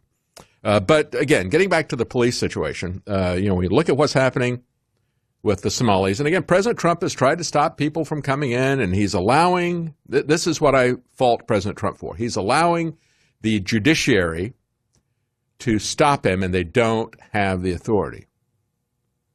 And he stood up to the Consumer Financial Protection Board that was created by Elizabeth Warren. And they created this thing, Elizabeth Warren, it was her brainchild. We're going to put these people in charge. They're going to protect people, right? No, it's not about protecting people. It's about the big banks using this to shut down their small competitors. And Elizabeth Warren created this thing, and she was going to be the first director, And so she set it up so the director was completely independent of the president, even getting their money from the Federal Reserve and not from Congress. So they're funded by the Federal Reserve, and the president doesn't have according to them, as the first guy stepped down, the number two, a woman, said, I'm in charge now. And President Trump said, no, you're not. We're going to appoint that. She tried to make herself a dictatoress, if that's a word, of that thing that she created that was going to be funded by the Federal Reserve, independent of Congress. President Trump shut that down, and rightfully so. And President Trump needs to shut down the judiciary when they tell him that he can't control immigration, that he can't use the military to defend our border. You know, as much as these people hate President Trump moving troops around in Syria, nobody has said that he can't do that. Isn't that interesting? He has the power to do that. And if President Trump has the power to move troops around in Syria, he's got the power to do that here in America to protect our borders. It's not a violation of the Posse Comitatus law. He's not using them for law enforcement against American citizens. He's using it to keep people from entering this country. He is protecting our border. That's what the military was supposed to be for. That was why we were creating the federal government, primarily as a means of defense. And yet, these situations like we see in Minneapolis and so forth, they let these things go because they want to have a crisis. They invite people to come in, the Democrats and others. They subsidize them. They offer them free everything to create an immigration crisis so that we can then have what's going to essentially become a civil war here or a police state. I'm sympathetic to what the police are having to deal with in Baltimore. The police there, the Fraternal Order of Police in Baltimore City, posted a video, said it was recently taken from social media showing a gang of teenagers and a young men wielding handguns as they rapped and danced for a video recording on the street, reports the Gateway Pundit. The Fraternal Order of Police complained this is what they have to deal with in a city that is so poorly run that it can't even control squeegee kids who are harassing motorists. This was posted to social media just days before the recent murder in the same neighborhood, they said. This is what our cops are facing under the current administration. They can't even find a way to resolve the squeegee issue, let alone this, a city in crisis. And the murder rate is soaring there.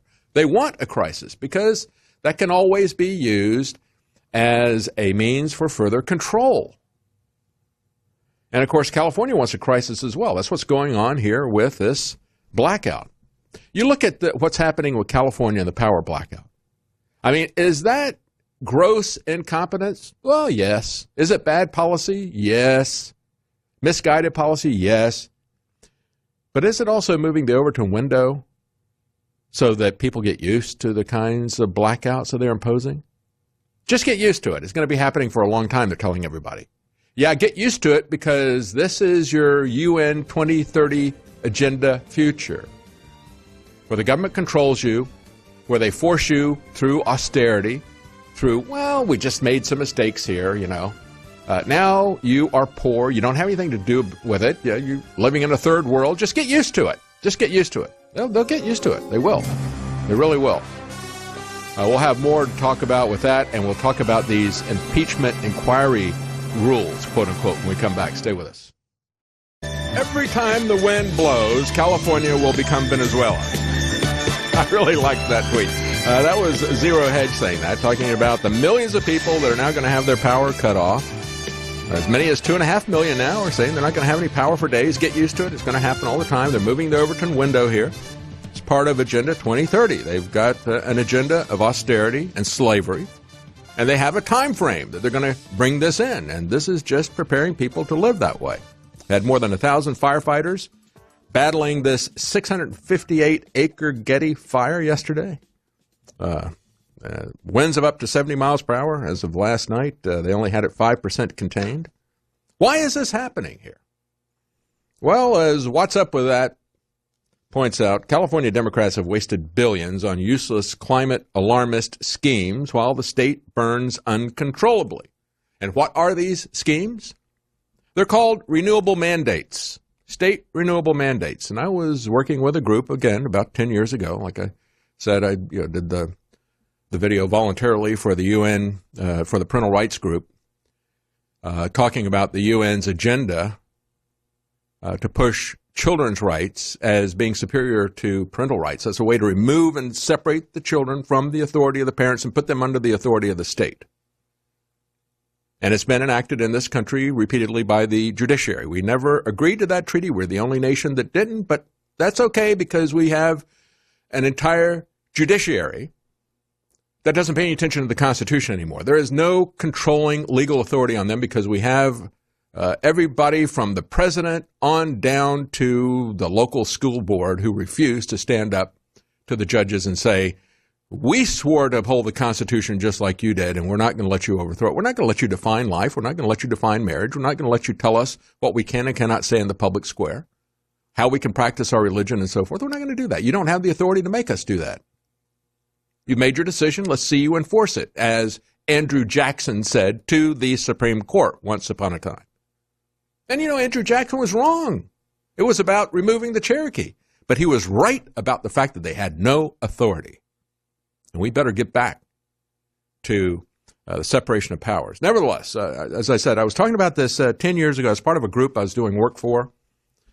And we were, that group was suing Colorado, the first state to put in these renewable mandates.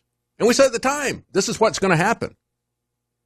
This isn't going to work. It isn't going to work. It doesn't work on a grid, an electric grid, for a number of reasons. The solar power goes away at night. Did you notice that?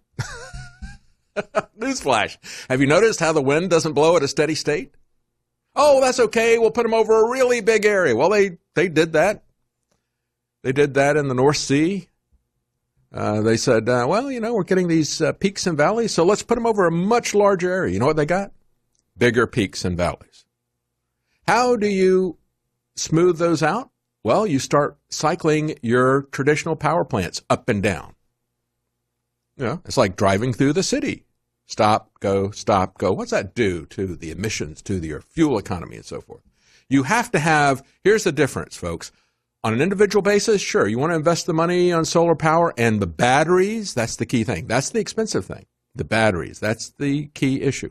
If you got renewable power, wind and solar, you got to have batteries to store it. Now, you can do that on an individual basis, and you can actually get off the grid, and that's a really good thing, to be off the grid, to be independent from these idiots like PG&E. But if you buy solar panels in California, they're going to hook them up to the grid, and when the grid gets turned off, those solar panels on your roof aren't doing you any good. And PG&E, even though California Democrats were telling everybody they got to get solar power, PG&E didn't really hook these things up properly into the grid, and so they are paying Arizona to take their surplus power, and other states, paying them. Please take this. We got too much. Nevertheless, the California Democrats are still doubling down. You're going to have to put solar panels on the roof of all new houses, and they're still not going to be able to utilize it effectively. And it's still not going to give power to anybody when they turn the grid off. So the grid is the problem, and you can't store the power on the grid. They don't have the battery technology to store that kind of stuff. If you just vary the power rate a little bit on a factory, just a little bit, it's called a brownout. And you know what happens in a lot of these sophisticated factories? It messes up the sophisticated equipment, and they have to shut the whole thing down and reboot it up because of a brownout. You just look at when you're on your computer, and all of a sudden you get a little bit of a glitch, and boom, it's gone. And if you don't have a UPS, if you don't have a backup battery thing there for your computer, guess what? You just lost whatever you didn't save, and you got to start over again. Well, that happens to factories as well. You have to have constant power on the grid. That's the essential aspect of that. And they're not doing that. And 10 years ago, we told them that was going to be the problem. And they went ahead with this anyway. Just like 10 years ago, telling everybody, this is what's going to happen if we don't stop the courts from implementing the UN Convention on the Rights of the Child. And now we see what's happening with James Younger and so forth. I'm so tired of telling people this stuff, and nobody listens. Yeah, I was over at a friend's house a couple of weeks ago, and their son, a millennial, comes in. And he doesn't like me because I work for Alex Jones. And he doesn't like Alex Jones, even though he's never heard my program. He's never heard Alex Jones's program, but he's been told Alex Jones is a bad guy, so he doesn't like me. And after a while, I just got fed up with him. And I said, let me tell you what this world you're going to live in looks like, pal. Oh, that's a really negative, dystopian view of the world, isn't it? He says to me. How do you even survive with that kind of a negative view of what's going to happen in the future? And it's like, well, you know, when you were in diapers, I was warning people about what's happening in the future, and it's turned out a lot worse, a lot sooner than I ever thought. Oh, well, you know, you're black-pilled or whatever. It's like, no, I'm cynical because I've seen this happen. And I'm tired of people not listening to what I'm saying. Yeah, just call me Jeremiah. I feel like the prophet Jeremiah here. The next thing, they're going to throw me in a hole. I don't know. But, yeah, that probably will happen like Julian Assange, because I'm not going to get off of the police state or the military-industrial complex. I'm going to be their worst nightmare as long as I've got a microphone. State law mandates that utilities obtain 33% of electric generation from renewables, such as wind and solar, by 2020, and 60% by the magic date of, wait for it, 2030 from the UN, right? This is California's law. So that means that they've spent hundreds of millions of dollars each year to reduce the cost of green energy for low-income households. And PG&E has prioritized their obedience to the government over the safety of people. They obeyed the government over profits because they know in the long run they'll get their profits if they do what the government says. And that's precisely what is happening with our transportation grid. These people who have destroyed and are destroying the power infrastructure in California are hell-bent on destroying our transportation infrastructure for the same reasons. And the corporations that are doing this in partnership with them, just as they are destroying our infrastructure on the internet, have already done it. They're doing it because they know in the long term, they play this politics game, it's going to come back to them in profits long term. They're playing the long game. We'll be right back. Welcome back. We're talking about the mandates, the regulations, the bigger context, of course, is the UN 2030 agenda. It's being implemented by the Democrats because they thrive when you're poor, when you're dependent on them. So they're giving us a program of austerity, of authoritarianism, of censorship, of corruption. And speaking of corruption, we're going to talk about these impeachment rules coming up. You will not believe. Oh, yeah, we're going to make this legal so that we can haul President Trump's administration and, you know, we're make it official. Yeah, they haven't had any rules yet, right? They got to put some rules up because they've been operating without any rules. And you won't believe what these rules are. So we're going to get into that as well. But let's just take a look at this as we looked at what they're doing to our kids, the perversions of that. Let's take a look at the austerity, the authoritarianism. You know, as California is on fire and the grid is being shut down all the time and people are getting acclimated, that's the real climate change, folks. The political change, the economic change that these Democrats are using the imaginary threat of climate change to scare people into. Governor Newsom in California took big dollar donations from this California public utility that is behind the rolling blackouts, PG&E. See how that works out?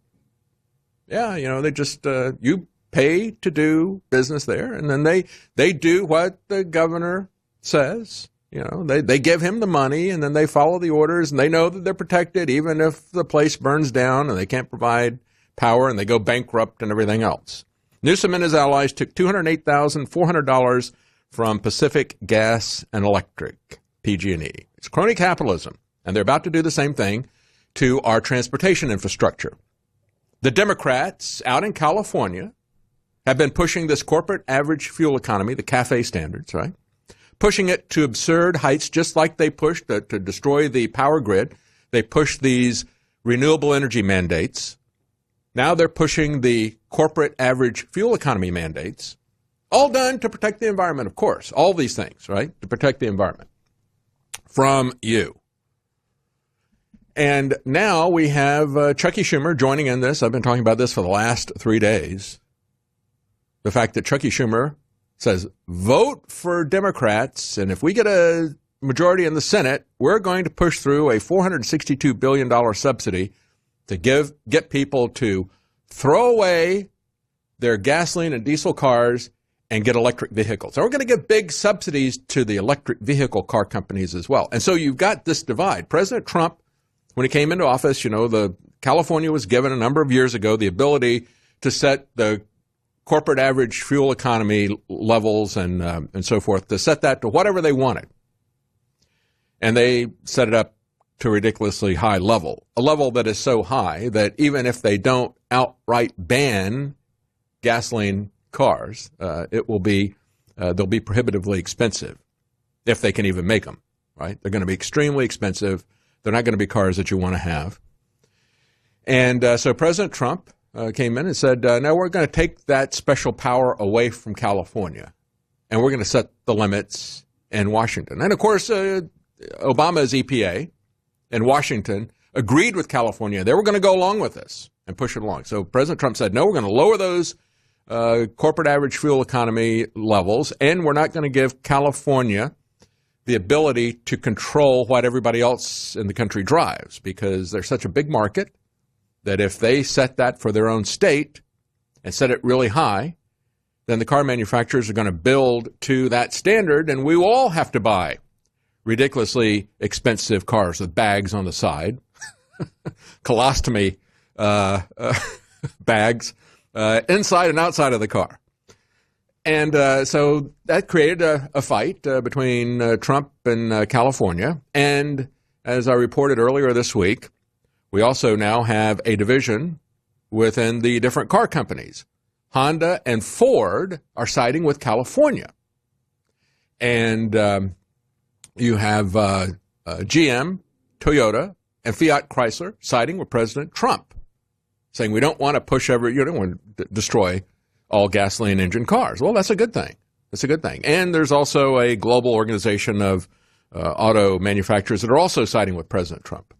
But this is the way it's going to break down. It's fascism, folks. You're going to have these guys understand that if they want to be able to have their mobility companies, because they don't want to sell cars anymore. Ford got rid of their CEO that was very successful selling cars. They said, we're going to put the guy who's head of our mobility department here, because we don't want to do that. We're going to rent you cars, and we're going to call it the mobility division. We're going to do everything that the government wants us to do so that we will be able to have a monopoly or a duopoly or, whatever, a little oligarchy. We'll be permitted to operate, and we'll be one of the few permitted people because we're going to do everything the government says. And this is how it looks in California with a public utility there. They did everything that the California government told them, and the results are you get blackouts, you get fires, you get wasted resources where you got to pay people to take your renewable energy sources, and they're going to do the same thing to our transportation grid as well, with the Democrats, with Chucky Schumer, with a $500 billion subsidy. And let me tell you, that's a carrot, but right behind it is going to be a stick. Right after that, they're going to come in with prohibitions. And it's not just our cars. Now they're coming after the people with asthma. That's right. They're coming after the people with asthma. As RT points out, first it was cow farts, and now they're coming after asthmatic patients. They say they're killing the environment. Well, let's just stay with the cow farts here for a second. On the same day that Chucky Schumer unleashed his $500 billion bribe to get people to buy electric vehicles from his friends, Toyota was talking about their hydrogen car, and they said you can run this hydrogen car for a year off of cow poop. What one cow produces in a year can run your car for a year. So that sounds green, doesn't it? Oh, except they don't want you to have meat either. They don't want you to have a car. They don't want you to have meat. They don't want you to have a home. They don't want you to have mobility or liberty. And now they don't even want asthmatic patients to be able to live, right?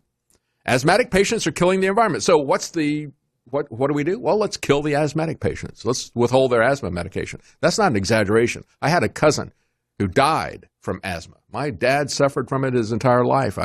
I would have smoked a pipe. I love the way pipes smoke, but I'm not going to go close to that with all the problems that my father had with asthma. And I had a cousin who died because she couldn't get to her asthma inhaler quickly enough. This is serious stuff. This is not even about withholding meat from people. A new government report suggests that people with asthma could lower their carbon footprint. I tell you what I'm going to give you with a footprint. Just turn right around, and I'm going to put my footprint right there in the back. By switching to greener medication of 50 million inhalers prescribed in the UK in 2017, roughly 5 million asthmatic patients, 7 out of 10, emitted a greenhouse gas, which is being used as a propellant. Oh, no air conditioning, no asthma medication. We got to shut this down. And yet, as I have talked about on this program over and over again, I've had people talking about the solar minimum. Here's an article from, people who worship the environment and electricity and stuff, right? The sun has been spotless for a total of 224 days in 2019. We have a looming grand solar minimum. And I have had David Dubine, who wrote a book about it. He calls it Adapt 2030, the Climate Revolution, how you can survive in the coming ice age, mini ice age that's coming, this grand solar minimum. I had him on. We talked about this at length. I've had Dr. Willie Soon, an astrophysicist, on many times. We've talked about the coming grand solar minimum. And as these people point out, 2019 even looks like it's going to eclipse 2008's total of 269 spotless days, or 73%. Consequently, it's the deepest solar minimum of the past 100-plus years. Who would have thought? I thought it was our asthma inhalers. And I thought it was your tailpipe. And I thought it was your air conditioning. You mean the sun has something to do with the climate? Who would have thought that? We'll be right back. Stay with us. We're not going to get into the Rockford files, but we're going to get into the Pelosi files. You're not going to believe the garbage. We're going to try to clean some of this garbage out, clear the air. We're going to give you real transparency. They say, we're going to have a vote tomorrow, and we're going to be transparent about this. We're actually going to create some rules for a change. Yeah, right. Yeah, they're going to pass it, and then we're going to find out what's in it. Well, I'm going to tell you what's in it before they pass it. I've got that coming up here. Before we do, real quickly, I want to remind you about the products we have at InfoWarsStore.com. We got some great sales on some great products. One of our newest products, VasoBeat, 50% off. Why do we call it VasoBeat? Well, because it's concentrated beet juice, and concentrated beet juice is a vasodilator. In other words, it dilates your vascular system. It's not just for people who are doing workout, but actually a good thing for geezers like me with artery issues, right? So I take that all the time now. VasoBeat, 50% off. Survival Shield X3 Nascent Iodine, 70% off. We have 40 to 70% off of dozens of products, all with free shipping. All with double Patriot points that'll get you discounts in the future. Things like Brain Force Plus. That's something I take on a daily basis. 50% off. Also, 50% off BioTrue Selenium. Everybody knows you need selenium. But do you have a good quality source of selenium? This is 100% organic. It's non-GMO selenium. And we have the best quality selenium you're going to find anywhere. And 50% off right now. Our Super Blue toothpaste with Nano Silver, 50% off. Also, our Nano Silver wound gel for topical use. Did you know that silver is still used across the country? It has been for quite some time. Never stopped using it, I should say, for people who have severe burns, because it's very, very effective at killing bacteria and viruses. And so you get a severe burn, second, third degree burn, you're very susceptible to getting infection. And so they use silver as part of that. You can now get that with the wound gel, 50% off. And then other products like our anti-inflammation Bod Ease, 50% off, or our natural sleep aid Knockout, 50% off, or our vitamin B12, Ultra 12, 50% off. All of those at InfoWarsStore.com, 50% off to 70% off, all these products, free shipping, double Patriot points. Let's take a look at impeachment. Now, the good news is, as Daily Caller pointed out, impeachment could shut down the government. Let's go there. Let's go there. This is the way this will work. Trump could shut the government down since the Senate has yet to pass 12 spending bills, reports the New York Times. Oh, yeah. Wouldn't want to see that happen, right? None of the bills have reached the Senate floor yet. A possible impeachment trial would give added urgency for lawmakers to fund the government. That's right. So that would be one thing to come out of this. But Nancy Pelosi has said that she's going to have a vote tomorrow. Let's get her comments about what this is going to be. Let's play video clip number 2. Madam Speaker, can we have you talk about the impeachment resolution? It's not an impeachment resolution. It's not an impeachment resolution, she says. She's walking very quickly on her high heels. It's not an impeachment resolution. Oh, there we go. Now, what is it exactly? Oh, yes, the devil is in the details. I'm going to give those to you. But first, what does Steve Scalise and Jordan have to say about the way that Adam Schiff is running this and how he's instructing witnesses? Run a one-sided Soviet-style process that we've never seen before. This isn't like Benghazi. This isn't like anything else. This is an impeachment inquiry. And in fact, Speaker Pelosi's resolution confirms that it's an impeachment inquiry, yet every other impeachment inquiry we've had in the history of our country, all three, have allowed both sides to call witnesses, have allowed the White House to participate. That's not happening right now. And in fact, not only is it happening, but I think it's important for Jim Jordan to note what just started happening today in this committee, where they're trying to impeach a president behind closed doors without any due process. Thank you, Steve. Thank you for your leadership. I think most of you know that Chairman Schiff has prevented the witness from answering certain questions we have during the deposition. One of the things you do in these depositions is you ask the basics: who, what, when, where, why. You ask those questions. When we asked the whistleblower who he spoke to after important events in July, Adam Schiff says, no, we're not going to let him answer that question. Even though at the start of every one of these depositions, and you all know this already, the start of every single one, he says this is not classified. He tells us that.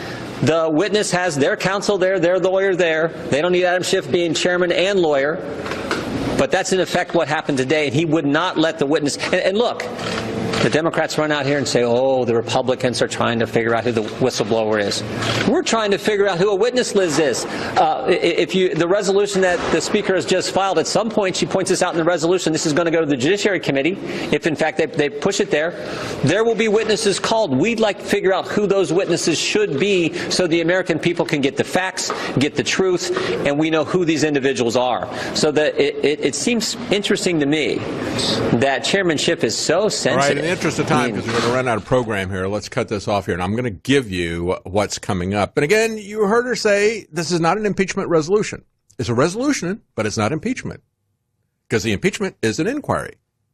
And we don't have any rules for that, so we're going to have a resolution to give us some rules for an inquiry, right? And so that's what's going to be coming tomorrow. Now, she says it's going to ensure transparency. It's going to provide a clear path forward. Well, I think it's pretty clear what these people are doing. Let's take a look at this resolution.